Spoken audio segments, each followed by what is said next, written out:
the less entertaining drumbeats of life over the last couple of weeks. I have felt my thick skin gradually soften, as though I've been using some ladies' overly and often advertised skin moisturizer. I have often found myself staring into space, overly wishful, but more importantly thoughtful, which led me into being worried.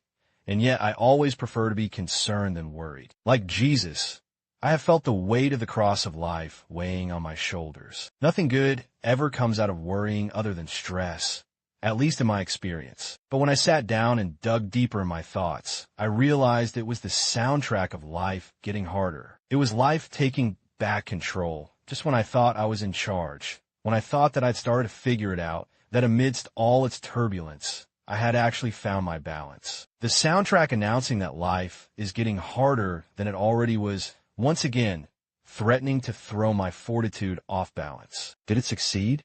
Yes, at least in some way. It had me question my thought process, my faith in that process, my faith in God's plans that are unknown. It had me wondering whether I was stuck at a certain step on my life ladder. For the most part, it really felt that way with some circumstantial evidence to back it up. I quizzed myself with little options, if any, coming to mind if I could forge a way upwards, while knowing that going downwards isn't an option to even ponder about. It's simply a scary drop to even imagine for someone that looks at life like a very long ladder to climb. In this analogy, upwards is the only way there's to climb, because downwards is simply a flat fall. But in retrospect, all it was doing was robbing me of the gratitude that lay beneath my heart for the wins in my locker. Whereas it was true that I was falling short on more fronts than I would have wanted, I was winning in others that were never on the agenda in the first place. I remember speaking to a friend over the phone about it, but vaguely, as though in reference to a third party,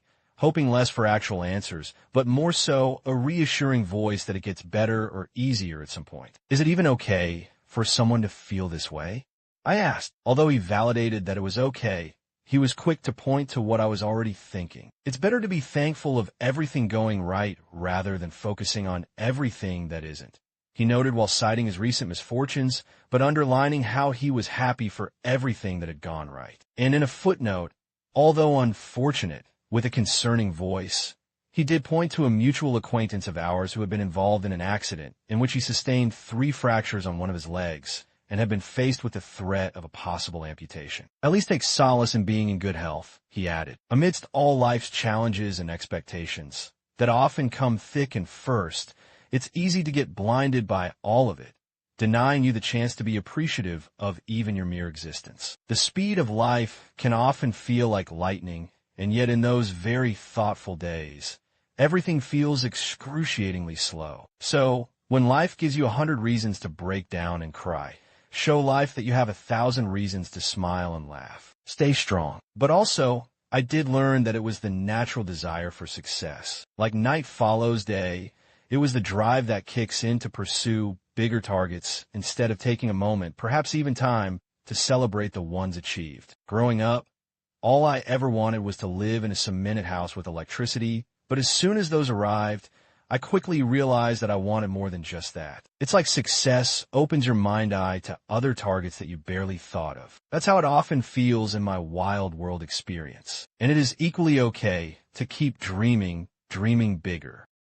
Hi everyone, this is Robert K. Circles. Thank you so much for tuning into the podcast today. I really appreciate you taking the time to listen. I hope you enjoyed this story. If you did, I'd be incredibly grateful if you could take a moment to subscribe to the podcast so you don't miss any future episodes. Give us a like on your favorite podcast platform. Leave a comment letting us know what you thought. We love hearing your feedback. And if you know someone who might enjoy the show, please share it with them. Your support means the world to me and helps us reach more listeners. Thanks again for being a part of the Robert K. Circles community. Until next time, take care.